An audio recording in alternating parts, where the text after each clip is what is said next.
We're starting today with environment and climate risk. And this is quite a somber start because Europe's environmental outlook is really under serious strain. That's according to a report that was published yesterday by the European Environment Agency. The EEA says that biodiversity is declining in Europe. Habitat conditions are deteriorating and water stress is affecting large swaths of the continent.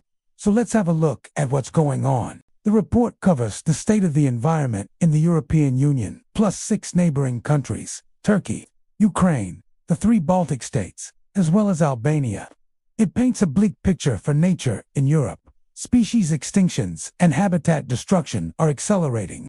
According to the report, species extinctions are accelerating. In the last decades, around 20 to 30% of European butterflies, dragonflies, and fish species have gone extinct. So that's a serious problem. Biodiversity loss is also caused by invasive alien species. They can cause major problems. Just think of the American mink, which is causing massive damage to native birds and mammals. There's the raccoon dog, which competes with native species and also acts as an invasive predator. Then there are the signal crayfish, which outcompete native species for food and also prey on them. These creatures have been introduced to Europe from the United States in the 80s, and meanwhile, they have spread to 23 European countries. In France, they've been associated with mass mortalities among native freshwater crayfish. So these creatures do cause a lot of damage. Then there's the global problem of light and noise pollution. According to the report, light pollution has increased 5-fold since the year 2000. You can see it very clearly in this map. In some areas, the night sky has become up to 10 times brighter. That's changing animal behavior and also human health. The situation is similar with noise pollution. Traffic and other human activities make it harder for birds to communicate and find their way around. For bats, that makes hunting more difficult. Their hearing is very important. This is how they locate their prey. When it comes to water, Europe has a serious problem with droughts and floods. Last summer, a severe drought led to water restrictions and forest fires across the continent. But then, in the winter of 2021 and 2022, there were record-breaking floods in places like Germany and Belgium. And in some regions, such as southern Italy, water stress has been going on for years. As a result, almost a quarter of European ecosystems and species are threatened by water scarcity. This, of course, affects agriculture. Water stress is already reducing crop yields and will continue to do so in the future. So the news is not good. And all of this is happening against the background of the EU's commitment to cut emissions by 55% by the year 2030 compared to 1990 levels. That's part of the European Green Deal. Remember that. The goal was to become the world's first climate-neutral region by the year 2050. So those targets are still on the table. But as the European Environment Agency points out, most of the policies that were supposed to deliver on these targets have been unsuccessful, especially when it comes to nature. The agency highlights 4 policy areas where member states have failed to make sufficient progress. That's forestry, agriculture, fisheries, and water management. Let's start with forestry. Forests in Europe cover more than 46% of the continent. That's an increase of 1.5 percentage points compared to 1990. But the report highlights 2 problems. First, there are too many trees being harvested. Although the report says that more trees have been planted, the overall trend is a negative one.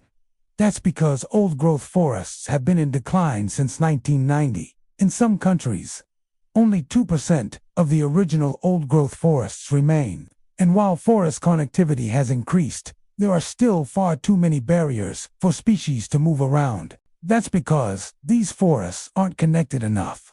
What's the reason for that? Well, the report mentions land use change, forestry practices, and infrastructure development. Then we have agriculture.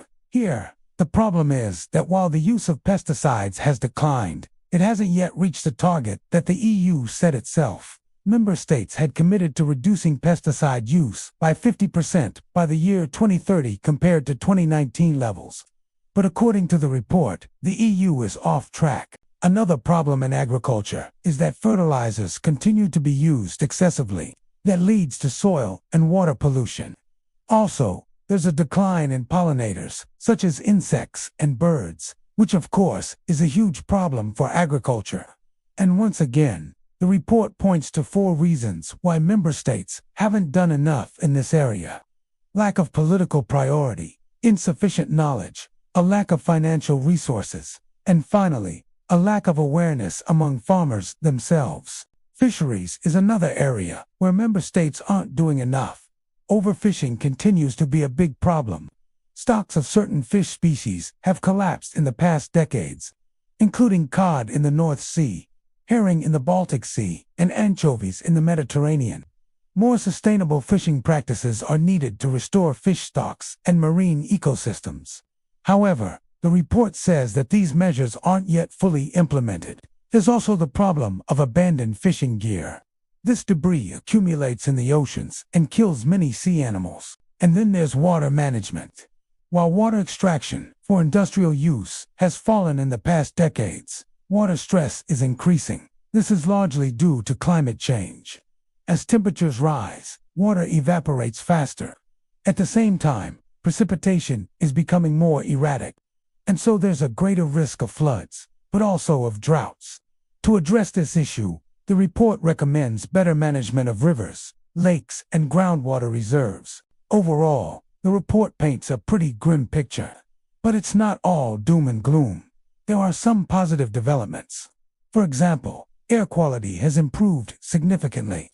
The report highlights a 50% reduction in particulate matter and nitrogen dioxide since 2010. Then there's waste management. The EU has managed to increase the recycling rate to 47%. The target was 50% by 2020, so it's just missing it by a small margin. And there has also been progress when it comes to renewable energy. The share of renewables in energy consumption has risen to 22%. The target was supposed to be 27% by 2020, so well below the actual number. However, these successes don't really count because ultimately, the European Environment Agency gives the EU a failing grade when it comes to protecting the environment. And here's why. All of the improvements to air quality and waste management, for example, were actually supposed to be part of the EU's regular environmental policy cycle. They weren't really extraordinary achievements. What's more, they also don't really bring the EU closer to its goals. Emissions are still way too high. The recycling rate isn't high enough. And the problems with nature are only getting worse. So the European Environment Agency really sounds the alarm. It says that urgent action is needed to turn the situation around. But what does that mean for investors? Well, it means that they should take these risks seriously. When we talk about the transition to a low-carbon economy, we often focus on opportunities. But it's equally important to understand the risks. This isn't just about stranded assets or carbon bubbles. It's also about physical risks, risks to people, to economies, and to societies. And these risks aren't just somewhere out there in the future. They're already here today.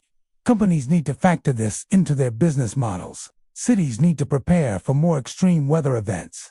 Investors need to shift their portfolios away from fossil fuels and towards solutions. In our recent flagship research report, we identified over 200 companies that are working on exactly that, on bringing us out of this mess that we've created. These are companies from all sectors and from all over the world. They're developing new technologies for clean energy, for green buildings, sustainable agriculture, and so much more. And as we show in the report, investing in these companies can generate attractive returns for investors.